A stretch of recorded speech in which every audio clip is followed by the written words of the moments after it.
Se você fez o Enem 2022, se surpreendeu aí com o tema que trazia o desafio para a valorização das comunidades e povos tradicionais do Brasil. Primeiro que muita gente se confundiu com povos tradicionais, povos originários, a gente vai falar sobre isso aqui também, mas o vídeo de hoje é para te mostrar quais repertórios, citações, o que você poderia ter trazido dentro da sua redação aí de alusão, de citação, afinal, sobre para qual caminho você poderia ter se utilizado na questão da argumentação, na questão do repertório, tá? Então a gente vai trocar uma ideia aí sobre o tema do Enem de 2022 e falar um pouquinho do que você poderia ter citado e também você pode me contar aquilo que você utilizou na sua prova. Oi, Red Alunos, tudo bem? Eu sou a Chay, prof de português e redação aqui do Redação Online. Sempre apareço para vocês aqui com muita dica de português e redação e, claro, hoje trazendo o nosso foco principal aí, que é o Enem. Aqui no Redação Online a gente corrige as redações de vocês, Enem, vestibulares, concursos pelo Brasil. A gente sabe que hoje, pela quantidade de aluno que tem competindo dentro do Enem, e sim, é uma competição, né? A gente pode pensar assim que é uma competição. Aqui a gente tem muitos alunos que são voltados mesmo para o Enem, e é por isso que a gente corrige todas as redações dentro dos critérios avaliativos do Enem, as 5 competências, né? Muitos alunos de redação online não se surpreenderam com o tema, porque já haviam um debate desse tema na plataforma, era a proposta de redação, então se tornou um pouquinho mais fácil. E aí hoje a gente vai trocar uma ideia aqui, afinal, sobre como interpretar esse tema e o que você poderia ter utilizado. Primeira coisa que você deveria ter pensado quando se falou do tema, quando você leu o tema ou quando você estava em casa, descobriu qual era o tema, talvez hoje você não tenha feito vestibular, não tenha feito a prova, perdão, mas fará agora em 2023, primeira coisa você deveria se perguntar, né?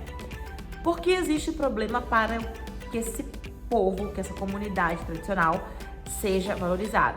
Outra coisa, quem são? Né? Quem são essas pessoas que são desvalorizadas e que têm dificuldade na sua valorização? A gente ia chegar num resultado que elas muitas vezes são desvalorizadas porque falta conhecimento, são desvalorizadas porque não tem leis que sejam praticadas. Existe lei no papel, mas não existe talvez a prática da lei. Para outros grupos não existe de fato a lei, né? Então, primeiro era pensar assim, por que existe uma desvalorização, tá? Porque no dia a dia esse povo fica de fora, né? Porque é questão trabalhista, porque tem muita questão para não ser valorizado. Depois, quem são?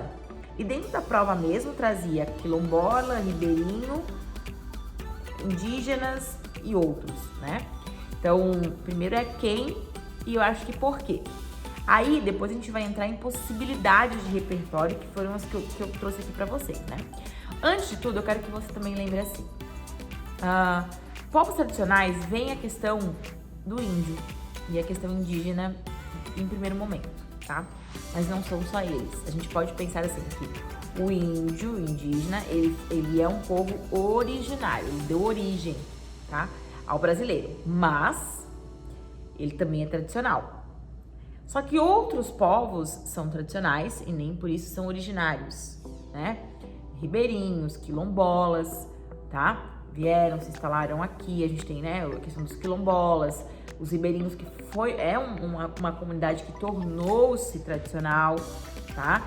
E depois a gente tem a questão da pesca e aí várias possibilidades que trazia lá dentro da redação para vocês sobre o povo, né?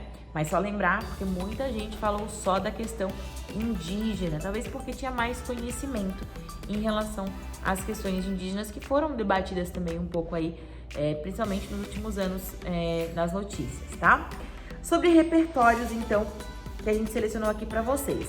Primeiro a gente tem aqui a questão dos Yanomamis no Brasil, era um repertório super correto para ser citado. Outra coisa, a gente também aqui, o artigo, né, lei que faz muito sentido sempre dentro da redação. A gente tem o artigo 231 da Constituição, vou deixar ele aqui embaixo para vocês, que fala assim, ó, que a Política Nacional de Desenvolvimento Sustentável dos Povos e Comunidades Tradicionais foi instituída lá no Decreto 6.040, lá de 2007, tem como principal objetivo promover o desenvolvimento sustentável do povo e comunidades tradicionais, com ênfase no reconhecimento, fortalecimento e garantia dos seus direitos, tá? Isso poderia ter sido citado, sim, né? Então a gente teria aí o aspecto de questão dos Yanomamis no Brasil, uma questão política.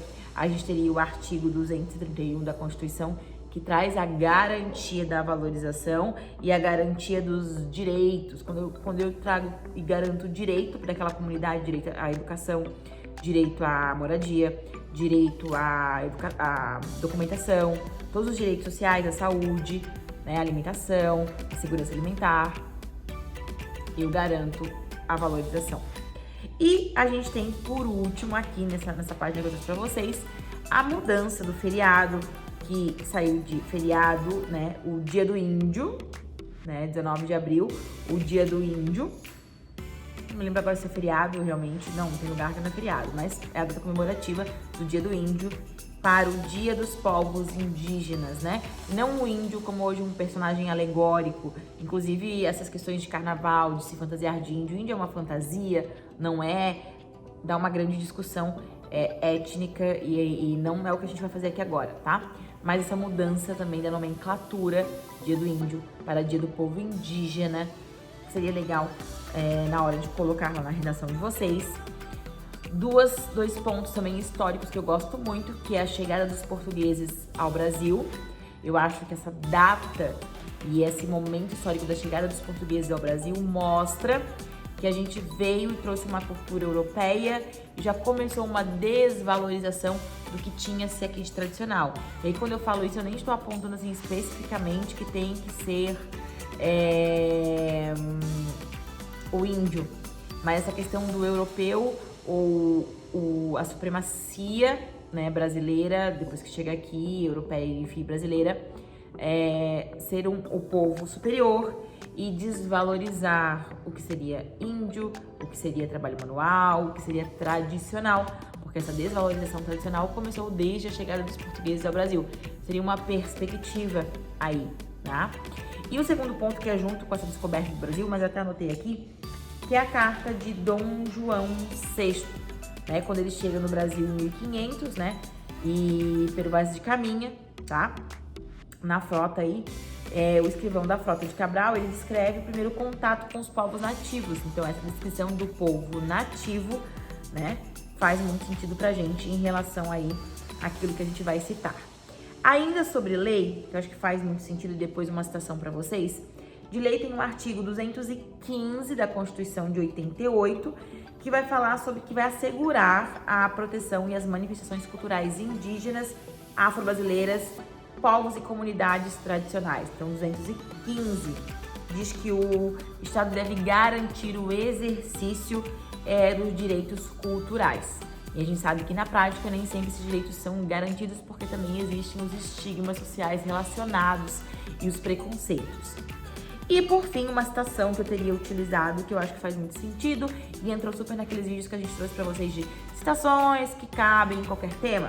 A gente tem uma citação que é da Emily Duncan, sociólogo, antropólogo, cientista político e psicólogo social e filósofo francês, que traz a seguinte frase, que se encaixa muito bem no tema, que diz assim: o indivíduo só poderá agir na medida em que aprender a conhecer o contexto que está inserido, a saber quais são suas origens e as condições de que depende. Então, daria para trazer uma questão aí de você precisa conhecer as suas origens e você precisa conhecer o tradicional daquilo que você está inserido, tá? Não só do ambiente que você vive, mas da comunidade, do país que você se insere, né? Teria muito mais coisa para trazer, Inclusive, eu quero ouvir de vocês aquilo que vocês citaram, aquilo que vocês trouxeram aí na redação do Enem de 2022 sobre os desafios para essa valorização das comunidades e povos tradicionais brasileiros. Divide aqui comigo essa sua angústia, essa sua dor no peito ou a sua felicidade de missão cumprida. Fiz tudo que eu deveria ter feito, tá? Um beijinho. A gente se encontra no nosso próximo vídeo. Se você quiser sugerir alguma pauta, deixa aqui pra gente. E não esquece de seguir o Redação Online em todas as redes sociais. Um beijo, tchau, tchau e até a próxima aula.